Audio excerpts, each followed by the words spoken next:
Hello, and welcome back to the Simply Human YouTube channel and podcast. I am Christina Caro, clinical psychologist, and my partner, executive and self-trust coach, Karen Lee Linsky, will be back with us next week. We are starting our second year of the channel with a series of episodes doing a deep dive on courage. But this was not the episode we had planned. It is March 1st, 2025. And after the shameful spectacle that occurred in the Oval Office yesterday, watching the US president, vice president, and the rest of the miscreants occupying the government attempting to bully, shame, and extort Ukrainian President Zelenskyy, the moment felt too significant to ignore. I talked to Karen and told her that I felt compelled to use our platform to speak to what was on my heart.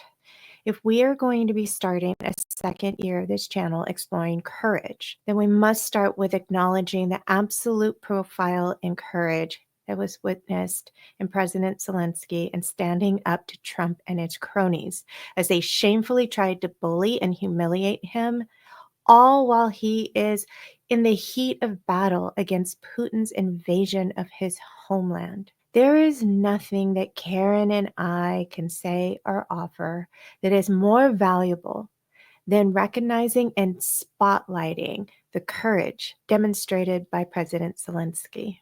In past and upcoming episodes, I define courage as stemming from the Latin root cor, which means heart. So courage is the ability to come from your whole heart and take action in the face of fear and danger. Trump and Vance show no courage in attacking a vulnerable ally from a position of power. They are not brave. They are not righteous.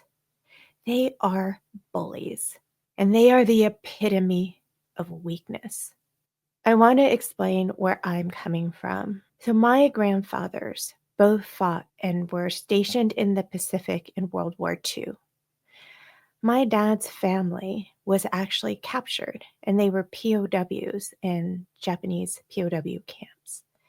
Both of my grandfathers were captured.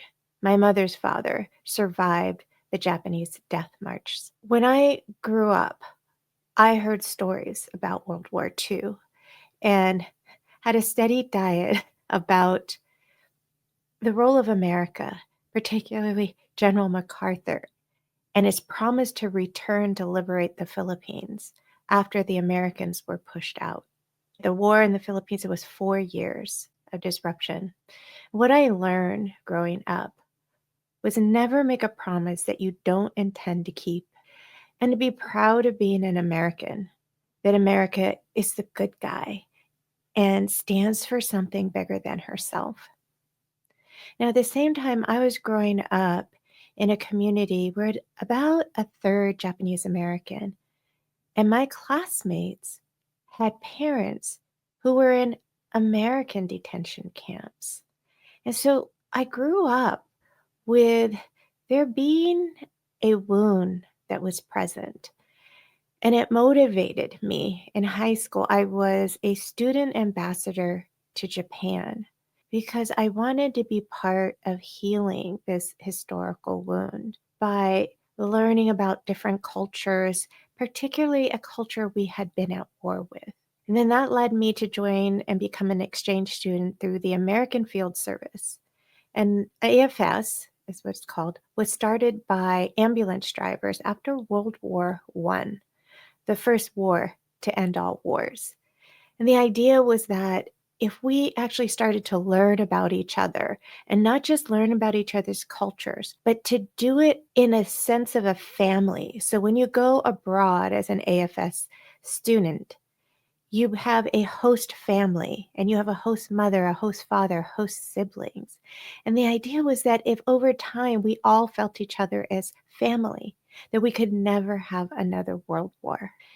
And then I went on to college and I studied diplomacy. And I went to a liberal college. And this was during the 80s, and Reagan was president. It was the Cold War. There was a ton of propaganda and fear about the communist tide lapping at the shores of San Francisco. And as I started to observe our policy, I became disillusioned. I saw that the United States was meddling in other countries' elections if we didn't like the way that it went. I learned that the CIA was staging coups in other countries. We were violating international law, mining harbors in Nicaragua. And then when the World Court called us out for violating international law, the US policy was to say, well, we're not going to pay attention then to you, World Court. So it was very disillusioning. And I started to see the glow of what I was taught about America began to tarnish. But it never changed my feeling that my job and my role was to always try to be part of helping America become its ideal, to keep striving towards that potential. So I ended up going to Washington, D.C. And, I thought I would continue working in human rights and diplomacy.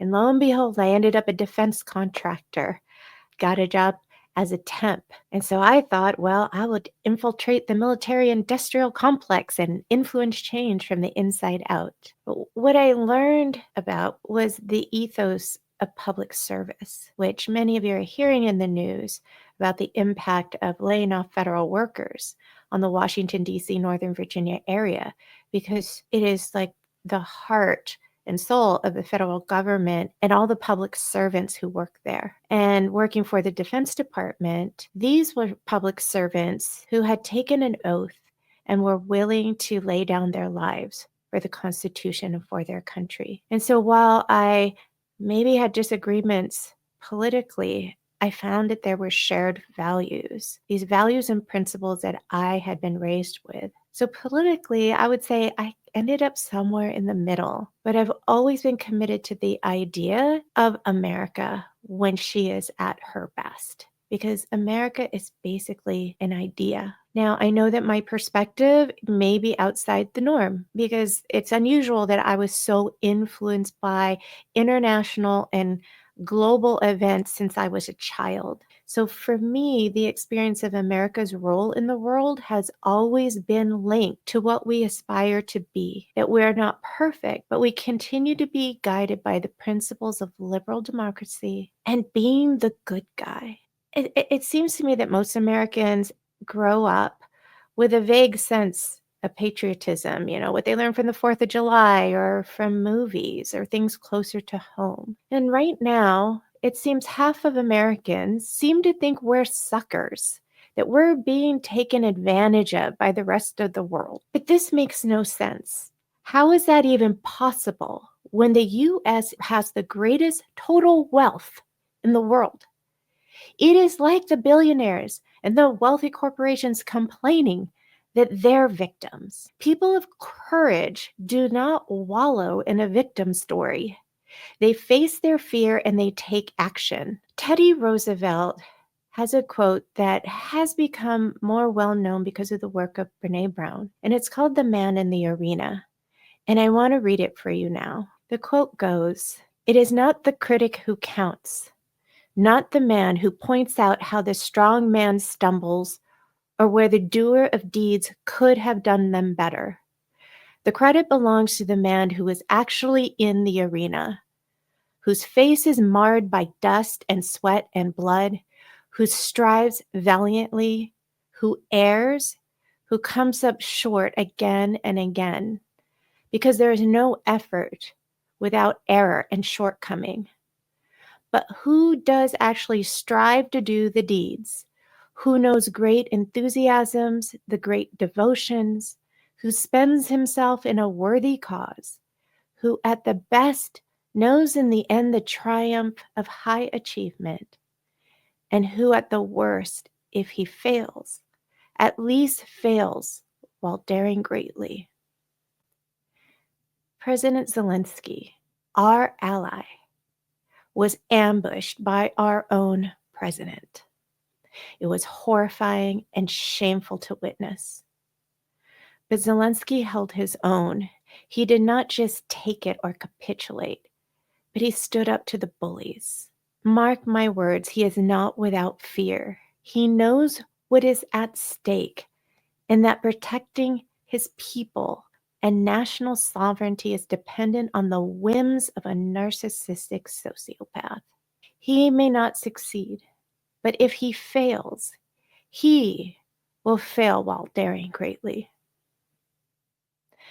Next week, we will be back to our regular programming and starting a deep dive into courage. I hope you will join us. I hope you will start to choose to be the man in the arena. Until then, stay kind, be courageous, and stay true. I'll see you next week. Bye.